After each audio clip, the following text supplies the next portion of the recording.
Hi there, it's Rebecca Gilbert. I'm here at Nazareth College where I'm teaching, and this is my student Louisa Pandolfo. Yeah. She is a sophomore this year, and her major is education, and she comes to Nazareth College from New Hartford, New York. So we're going to do a little bit of tone development exercise to show you how I work on tone development. Flexibility and vibrato is the focus of this exercise. I call it the dipping work, right? And on the stand we have a tuner and we have a metronome. The tuner is a graphic, it's an app on a phone that has a graphic display of the pitch changes, almost like an EKG readout that you might have at a hospital if you're monitoring your heart rate. So we're going to start with why we do this. Well, we do it for flexibility and vibrato. We're going to do pitch bending. Vibrato on the flute is pitch vibrato. It changes the way you change the pitch the way you would on a violin. You can see it on the violin. They're pulsating with their fingers. And all the string instruments, it's pitch vibrato, and on the flute it's the same. But in order to change, we have to be able to change our air speed to be able to make the wave pulses.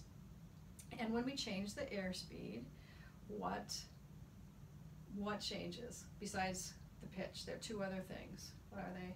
The volume and the timbre. That's right.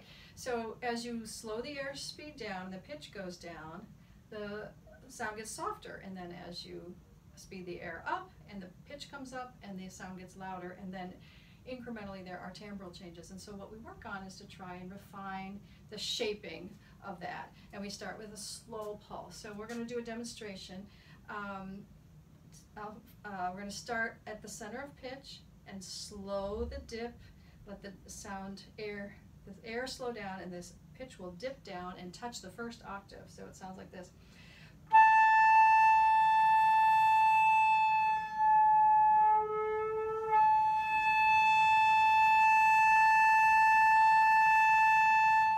So Louisa's going to show us how that sounds when she does it.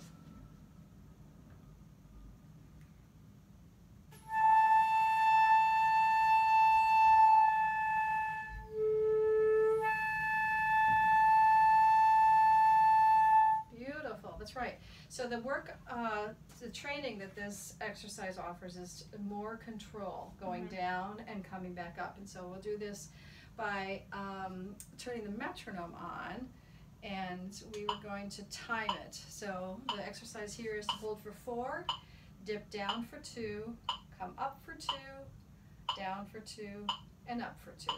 Let's have you try it, Louisa.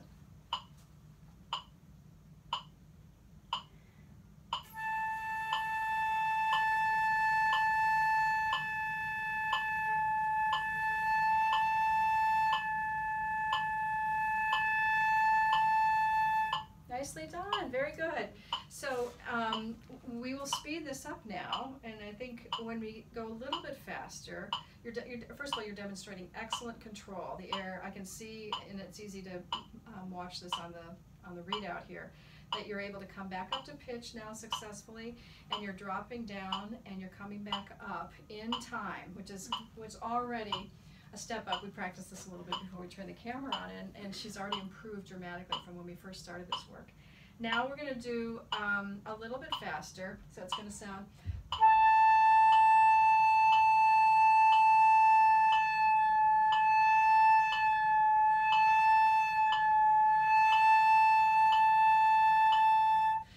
So I went down and up by the beat.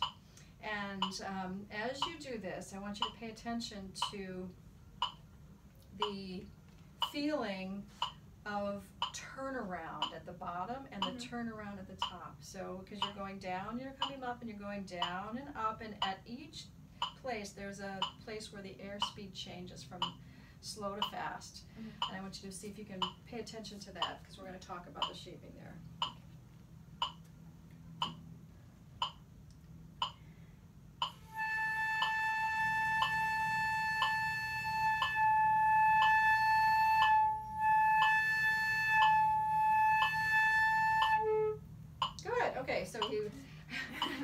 Yeah. Okay, good. So we're gonna talk about breathing too. We're gonna do one of the things I love to do is have people stack their breath. We've done that before, the 3-part breath. Yeah. We'll do that for the next one.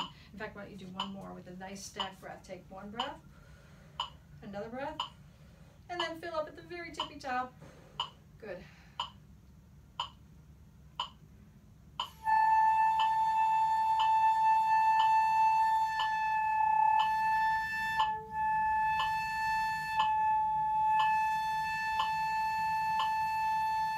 Beautiful, very nice. Now already you can see in this readout that your shaping is smoother on the second one and rounder.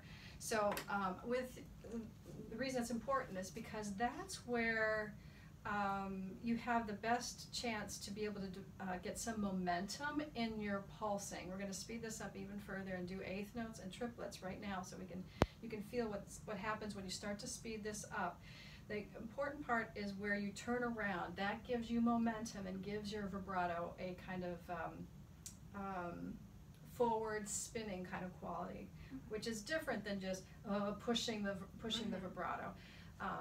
So I go into this pretty extensively with all of my students at some point, because the richness in a vibrato is in the lower partials on the flute. So often when we just do natural vibrato, it's easy to push, but it's much harder to release in the sound. So that's why we work so hard on crafting the control on the lower side of the pulsing. So let's experience that right now. So this is still.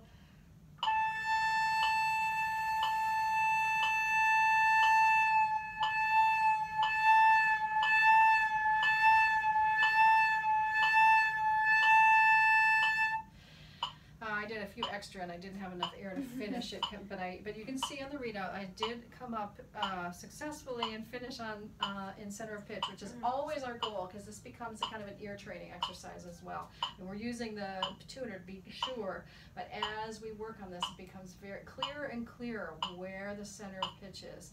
And that makes it also enhances vibrato development. So let's hear you do those eighth note pulsing now.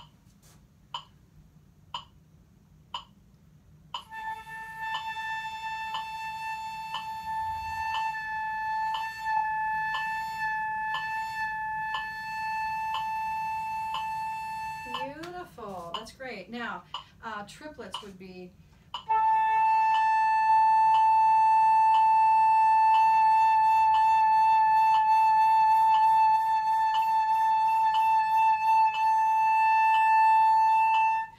And you can see in the readout, it stays much closer to the center of pitch than it does when you can do the slower, where you can go lower into the pitch. Let's hear you do triplets.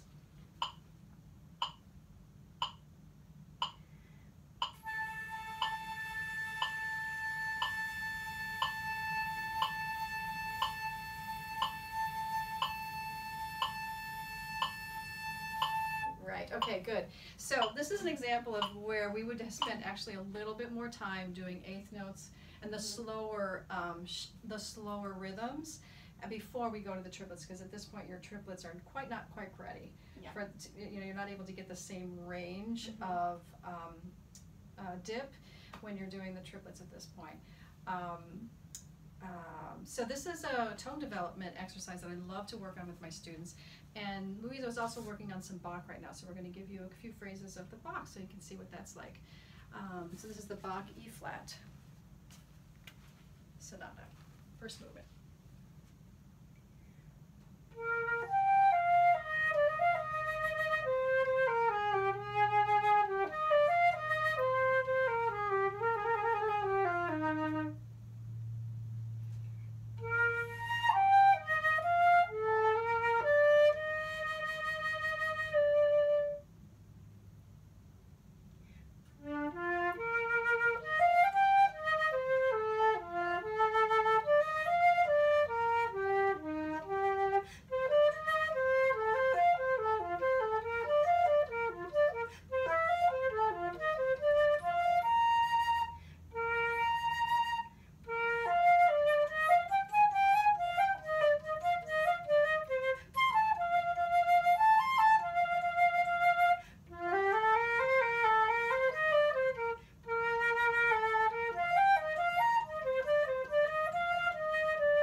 Louisa, beautiful. So I've heard Louisa play this before, and so this is like maybe the second lesson I've had with her on it.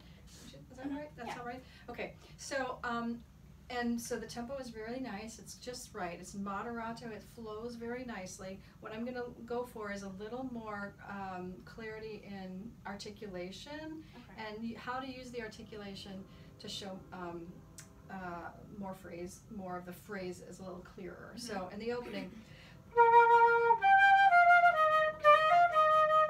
so this expression of that rhythm, and I know you have a T there because we talked about it already, right? There's a little lift in that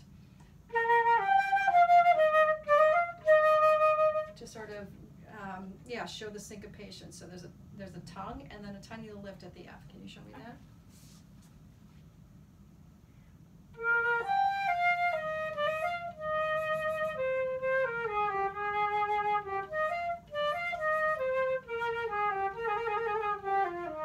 That's right. Okay. And then the next place is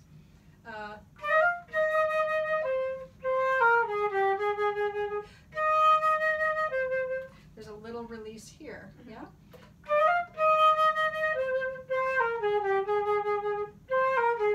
And then a little phrase mark there.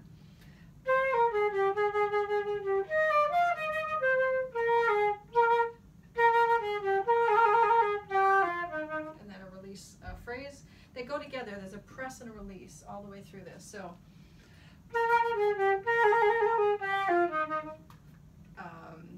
press release, and then press release, press release, and press release.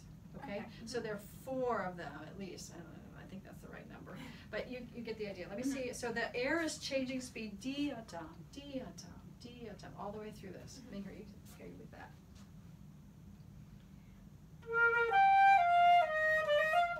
Yes.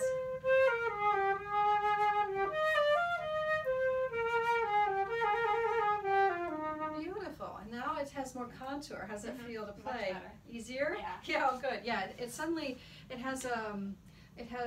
not just pushing all the way through, right? There's some lifting in there. It makes it a little bit easier. Okay, so I think that's probably all I'm going to do for now, just because I want to be conscious about time. But thank you for watching.